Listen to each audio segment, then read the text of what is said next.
మరి 21 మంది అభ్యర్థులు నిలబడుతున్నారు. వారందరి తరఫున సదాశివపేట మున్సిపాలిటీలో రేపు జెండా ఎగరేయడానికి అన్న వారందరి తరఫున మిమ్మల్ని ఇక్కడ ఓటు అడగడానికి వచ్చాడు. వాళ్ళందరూ అన్న అన్ని చెప్తాడు. రగన్న గారికి మన ప్రియతమ నాయకులు ప్రెసిడెంట్ రగన్న గారు, అదేవిధంగా ఈ యొక్క కార్యక్రమానికి టౌన్ ప్రెసిడెంట్ అధ్యక్షత వహిస్తున్నట్లు ఊదర్ రాజేశ్వర్ గారికి, మరి రాష్ట్ర మున్సిపల్ ఇన్ఛార్జ్గా వచ్చినటువంటి జిల్లా రాష్ట్ర వైస్ ప్రెసిడెంట్ జయశ్రీ గారికి, సంగన్న గారికి, మాణిక్రావు గారికి,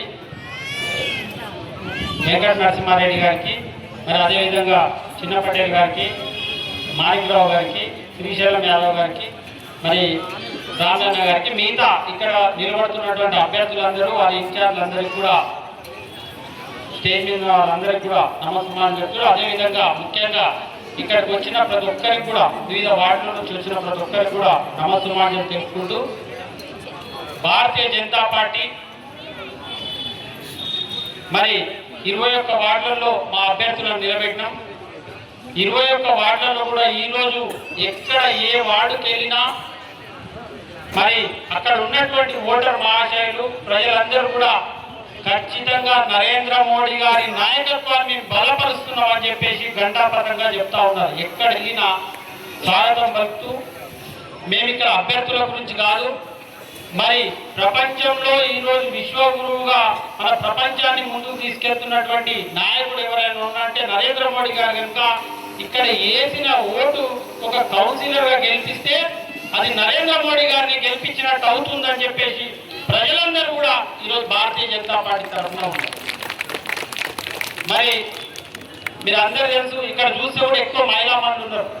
నరేంద్ర మోడీ గారు మరి 33% మహిళలందరికీ అవకాశం ఇచ్చి మిమ్మల్ని చట్టసభల్లోకి రాబోయే రోజుల్లో ఎమ్మెల్యేలుగా ఈ సంగారెడ్డికి కావచ్చు, మరి ప్రతి రాష్ట్రంలో 33% మహిళలకు ఎమ్మెల్యేలుగా అవకాశం ఇచ్చిన పార్టీ ఏదైనా ఉందంటే అది భారతీయ జనతా పార్టీ. చట్టసభల్లో మహిళలందరూ ఈరోజు మహిళలందరూ మాకు ఒక అన్న ఉన్నాడు, పెద్దన్న, నరేంద్ర మోడీ గారి వల్లనే మేము చట్టసభల్లోకి వెళ్ళే అవకాశం వస్తుంది కనుక మరి ఆ మహిళలందరూ కూడా ఈరోజు భారతీయ జనతా పార్టీ వైపు ఉన్నారు.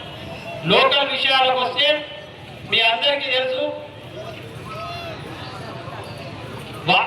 10 సంవత్సరాల నుంచి ఇక్కడ స్థానికంగా ఎమ్మెల్యే ఉన్నటువంటి టిఆర్ఎస్ పార్టీ నాయకులు కావచ్చు, ఈ 2 సంవత్సరాల నుంచి కాంగ్రెస్ పార్టీ ప్రభుత్వాలు కావచ్చు, ఎక్కడ కూడా సదాశివపేట పట్టణము ఇంత మరి ఒక వ్యాపార పరంగా మంచి అభివృద్ధి చెందినటువంటి పట్టణం అయినప్పటికీ ఈ రోజుకి కూడా అండర్ గ్రౌండ్ డ్రైనేజ్ ఏర్పరిచినటువంటి ఎంతమంది ఇక్కడ మున్సిపాలిటీల మీద వాళ్ళ పెత్తనం చెలాయించినప్పటికీ ఈ రోజుకి కూడా అండర్ గ్రౌండ్ డ్రైనేజ్ చేయలేదు. మీ అందరికీ చెప్తున్నా, రగన్న ఎంపీ కాగానే మరి సెంట్రల్ ఫండ్స్ తేవాలని చెప్పి తన ముందే సదాశివపేట పట్టణాన్ని సంగారెడ్డి పట్టణం కోసము 100 కోట్ల రూపాయల నుండి సెంట్రల్ గవర్నమెంట్ చేస్తా, మరి ఇక్కడ ఉన్నటువంటి డ్రైనేజ్ అండర్ గ్రౌండ్ డ్రైనేజ్ చేస్తా, మరి అదేవిధంగా 3C రోడ్డు చేస్తున్న ఆల్రెడీ ప్రపోజల్స్ పంపించిండు.